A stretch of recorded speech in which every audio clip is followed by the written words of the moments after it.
ورجعنا لكم مرة تانية أعزائي المستمعين، مستمعي المصري في ام في كل مكان، مستمعي وجماهير النادي المصري.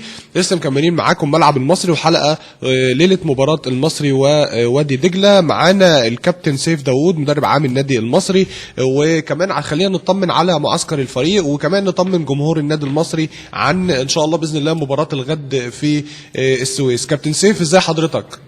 ازيك يا باشا محمد، ازي حضرتك؟ اخبارك ايه؟ الحمد لله. أخبار حضرتك ايه؟ الحمد لله، حبيبي ربنا يسترك يا رب، ربنا يبارك فيك. كابتن سيف، خليني الاول اطمن من حضرتك ان شاء الله باذن الله عن استعدادات النادي المصري غدا لمباراه وادي دجله. احب اقول لك بس محمد كل سنه وانت طيب، ومصر بخير يا رب ان شاء الله. يا اللهم امين. والسنه دي تكون بخير على مصر ان شاء الله يا رب، بخير ان شاء الله مصر تكون بخير. احب اقول لك يا استاذ محمد اللي احنا الحمد لله بقى في السويس، في معسكر في السويس في العين السخنه.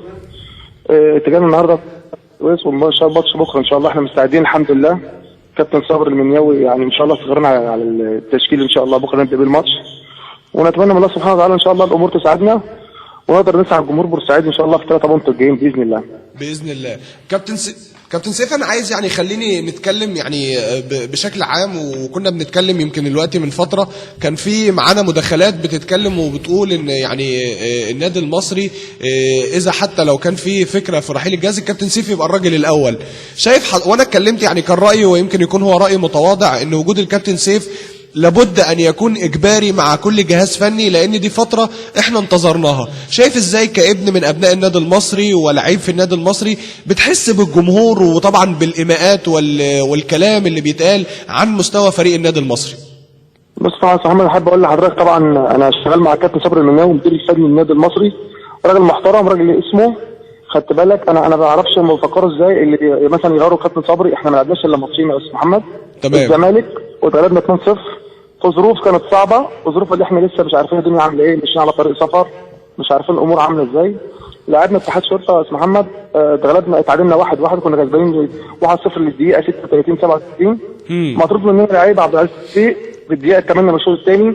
انا شايف يا استاذ محمد اللي كابتن صابر راجل شغال، وراجل مشكورا يا استاذ محمد، مش جزاء ده، راجل يكون مشكورا وشغال في النادي المصري في الظروف الصعبه ديت.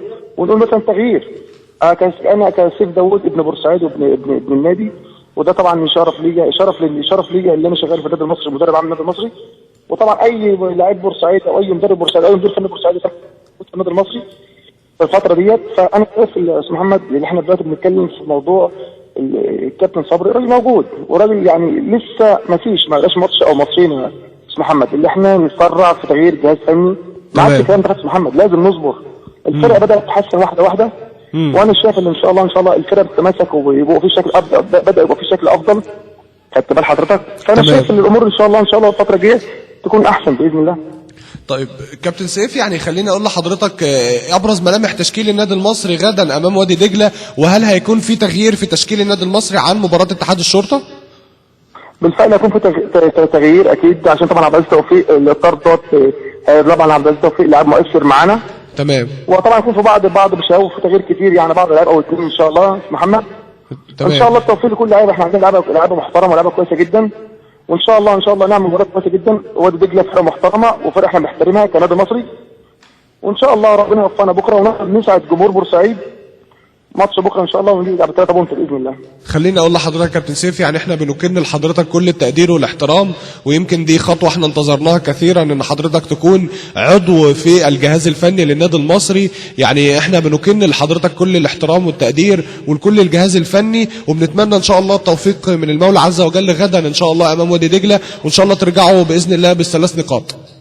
اشكرك يا استاذ محمد، وطبعا احب اشكرك واحب اقول لجمهور بورسعيد اطمئنوا على النادي المصري الكيان الكبير. احنا طبعا مقدرين ازاي النادي المصري ووضع النادي المصري. احنا طبعا كسيف داوود كبورسعيدي ومدرب في النادي المصري ومدرب في النادي المصري، دي مسؤوليه كبيره، وده شرف ليا اللي اكون موجود في النادي المصري.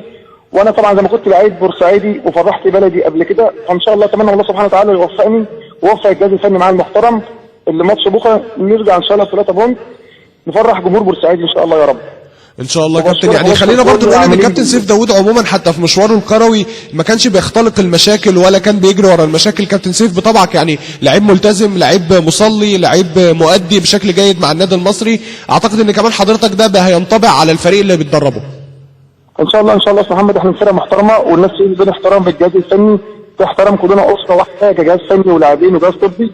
انا احب بس اقول لجمهور بورسعيد، خليني واضح يا استاذ محمد، جمهور النادي المصري، تمام. جمهور النادي المصري المحترم، احنا ان شاء الله يا رب يكرمنا بكره ونرجع ان شاء الله نفرح جمهور النادي المصري. يا رب يا رب.